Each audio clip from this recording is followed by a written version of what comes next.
This morning, we had a wonderful, extensive visit to MSMEs display organized by Kenya Association of Manufacturers here at KICC. And I'm impressed by the level and the quality of the work, the commitment, the determination to succeed by many MSMEs. And it is our desire and wish as a ministry that we support these upcoming corporates, these upcoming businesses.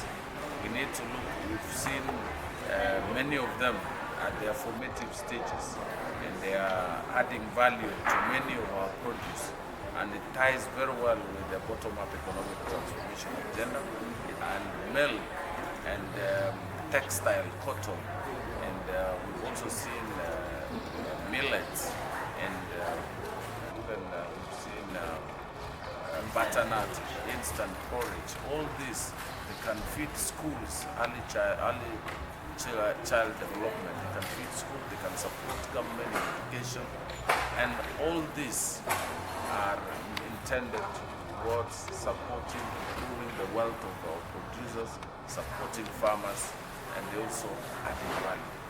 I am certain and sure that with little support to these MSMEs, by one, like today, Kenya Association of Manufacturers has facilitated an expo display so that this product can interact with the consumers, is one way of facilitating the MSMEs.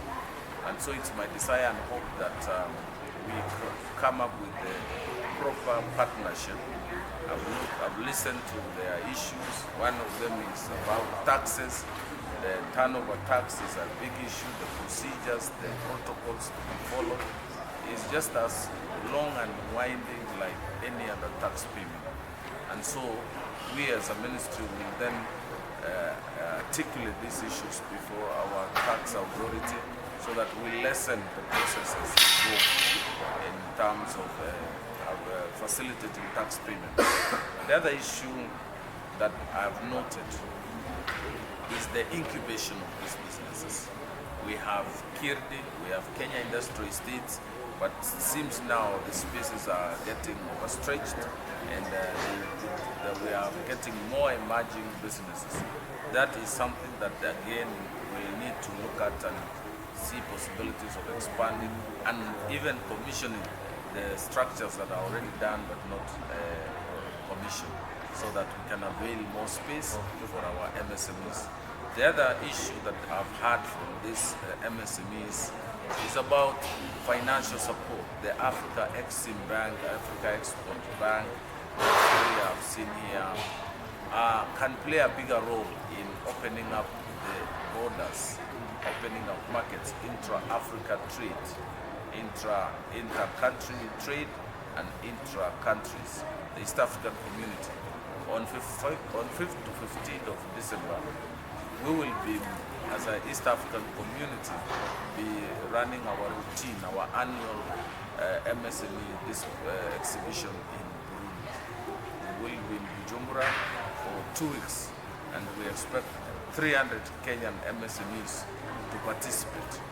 Micro, small, and medium enterprises are facilitating in partnership with the Ministry of Cooperatives and MSME.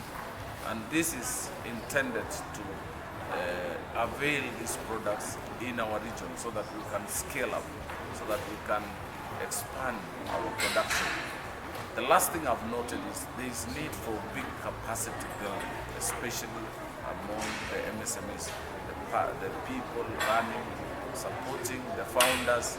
We may have the founders who have so much knowledge about the products, the manufacturing, the value addition, but the support team also equally need capacity support so that we build an organization as opposed to a one-man show.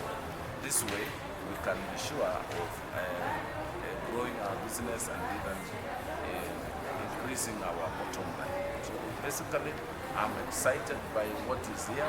It is the desire and wish of my ministry to work with business organizations like Kenya Association of Manufacturers, and also linking them with the agencies like Kenya Industrial Estates, Micro Small Enterprise Authority, and even WESO Fund, Youth Fund. All these funds are affirmative funds to support MSME. MSME is a great pillar of the Kenya Kwanza administration, and we are properly aligning with that promise of promoting the bottom up. Thank you. Bill in Parliament on the need for prompt payment.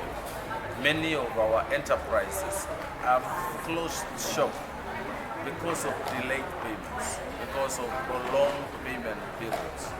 And as a ministry responsible now for MSMEs, we are really concerned with that delay. Many farms are about to close. Some of them even fear following up their payment because of fear of losing orders.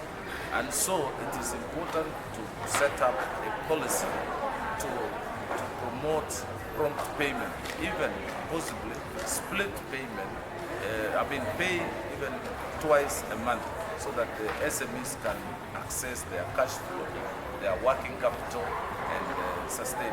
Cash is the blood, is the blood that runs the business.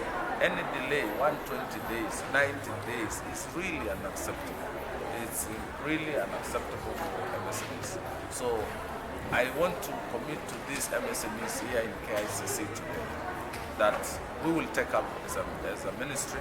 I want to ask the Kenya Association of Manufacturers to consolidate all the issues that are coming from this display so that we can take up formally with the other agencies, with the other government authorities, and if need be, to push the